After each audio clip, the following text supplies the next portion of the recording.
көпчүлүк жаңылар тажрыйбасы жок болгондуктан алар көбүнчө мени чакырган адам кандай, мага жагабы жакпайбы, ошол карашат. Жакса келишет, жакпаса келишпейт. Ошондой эле продукциясына карашат. Продукциясы мага кызыкпы, кызык эмеспи? Элде жок продукция болсо деп карашат. Мүмкүн болсо уникалдуу. Анан ошондой эле маркетинг планга карашат. Маркетинг план көп киреше берсе кызык. Маркетинг план дароо чоң киреше бербесе анда мага кызык эмес деп карашат. Анткени алардын тажрыйбасы жок болот да. Жана анализ кылышты билишпейт. Биз ошол нерсени үйрөнгөндө жакшы көп суроолорго жооп алдым. Азыр ар бирин көрүп кетели. Мисалы үчүн сиз кандай гана бизнес болбосун, тармактык маркетинг болобу, кадимки бизнес болобу, сиз эгерде негизги бизнес катары көрсөңүз, келечекте ошол бизнес аркылуу сиз үйлө багам десеңиз, жана ошол бизнес менен көтөрүлөм деген максатта бул бизнести кылып аткан болсоңуз, анда сиз албетте ар бир көрсөткүчтү карашыңыз керек болот. Жана сиз ошол бизнесте мүмкүн болсо киреше туруктуу болсун деп аракет кыласыз да. Эгерде кирешеңиз өйдө төмөн боло берсе кечке, анда сиздин турмушуңуз да начар болуп калат, туурабы?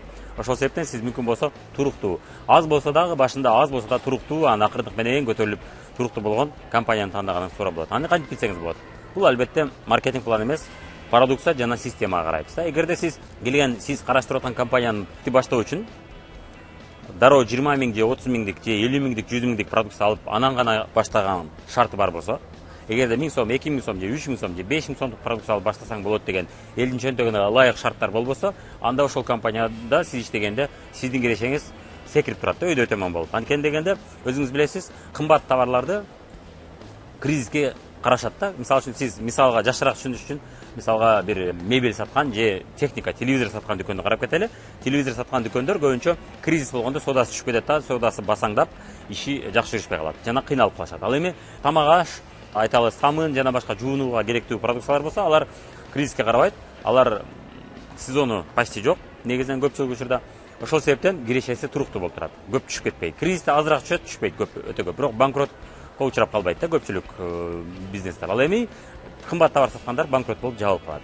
Демек тармактык маркетингде деле ошол эле мыйзам иштейт. Эгерде сиз иштеп аткан компанияда 30 миң, 50 менен башта деген шарт болсо, ал жерде албетте сиз дароо баштаганда эле жакшы акчага чыгышыңыз мүмкүн. Бирок кийин барып сиздин кирешеңиз туруктуу болбой калат. Эгерде сиз күчтүү болсоңуз, тааныштарыңызды оңой кызыктыра алсаңыз жана тааныштарыңыз жакшы кызыкса, сиз дароо жакшы акчага чыгышыңыз мүмкүн. Бирок келечекте сиздин кирешеңиз өйдө төмөн болуп секире баштайт. Жана сиздин артыңыздан келген адамдардын дагы кирешеси өйдө төмөн болуп секире берет. Ошол учурда чыдабай кетип калышы мүмкүн көпчүлүк учурда. Ал эми эгерде сиз тандап аткан компанияда ишти баштоо үчүн 2 миң, 3 миң элдин чөнтөгүнө ылайык шартта баштоо керек болсо, албетте сиз көп адамды каттай аласыз, жана сиздин артыңыздан келген адамдар оңой каттайт да. Компанияны тандоодо мүмкүн болсо дубликация деген принцип бар. Ошону түшүнүп алыңыз. Мына кечеде биз сабакта мышление миллионера деген сабакта көрдүк. Көп жылдан бери MLM тармактык маркетингде иштеп $1 миллион таптыр. Ошол киши да, бирок азыр MLM жөнүндө үйрөткөн жок, ал тармактык маркетинг, ал негизинен акча табуу темасында сүйлөдү. Ошол да айтты. Тармактык маркетингде негизги нерсе бул продукция эмес, бул маркетинг эмес. Негизги нерсе бул сиз сомду сата алганыңызда эмес. Бул дубликация деп айтты. Кандай гана миллионер болбосун, тармактык маркетингде негизги нерсе дубликация дейт да. Сиздин артыңыздан келген адам сиз жасаганда оңой жасап кетсе, анда сиздин бизнесиңиз туруктуу болот, жана сиздин бизнесиңиз акырындык менен болсо дагы барып тез чоңоет, жана барып көп жылдар бою жашап келет. Ал эми эгерде дубликация жок болсо, сиз барда бизнесиңиз бар, сиз жокто бизнесиңиз жок. Жана сиз үчүн лидерлерди өстүрүп чыгуу, сиз үчүн адамдарды табуу өтө кыйын болуп калат экен. Ошол себептен сиз буга көңүл бурушуңуз керек экен. Ишти баштоо үчүн шарттар кымбат болсо, дубликация кылуу кыйын болуп калат экен. Жана ошондой эле продукциянын өзүнө да карасаңыз болот. Бул кийинки параметр. Ошол компаниянын продукциялары кандай? Тез бүтүп турабы? Же ал продукциялар айталы жарым жылда, 2 жылда, 5 жылда бир эле кайра керек болобу? Ошол эле адамга кайра керек болуп турабы? Же ошол эле адамга 1 жылда, 2 жылда, 5 жылда бир керек болобу? Мисалы үчүн мебель же телевизор бизге көпчүлүк учурда ар бир үйлөргө жок дегенде бир жыл, жарым жыл же 2 жыл ичи бир эле телевизор керек болот, жаңылаш үчүн. Ай сайын керек болбойт. Ал эми тамак аш ай сайын жана жума сайын жана күн сайын керек болуп турат. Ошол себептен ал жерде оборот тез болот, өсүү тез болот жана туруктуу бизнес болот да. Тармактык маркетингде да ошондой эле мыйзамдар иштейт экен. Сиз эгерде дайым адамдар ансыз деле алып туручу продукция сунуш кылчу компания менен иштесеңиз, анда сиздин оборотторуңуз туруктуу болуп турат экен да. Жана сиз адам табууңуз оңой болот экен. Сиздин артыңыздан келген адамдар өз ишинде жок дегенде кошумча акча табуу оңой болот экен. Жок дегенде биринчи кошумча акчасын көрүү оңой болот экен да.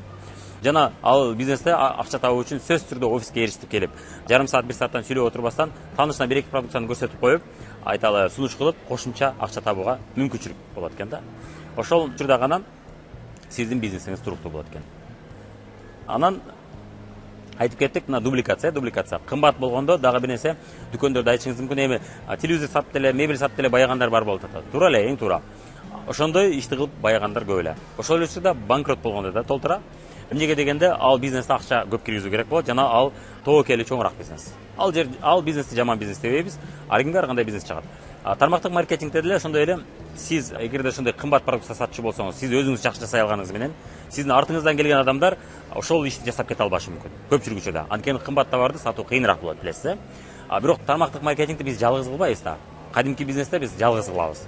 Өзүбүз жалгыз жетекчибиз, жана бир 3-4 сатуучу менен, жана бир дүкөн менен иштейбиз. Ал эми эгерде тармактык маркетингге келгенде сиз команда жана көптөгөн, жүздөгөн, миңдеген адамдар менен иштейм деген план менен келесиз да. Ошол учурда артыңыздан келген 500 миңдеген адамдар ушул ишти жасап кете алабы деген суроо коюшуңуз керек экен да.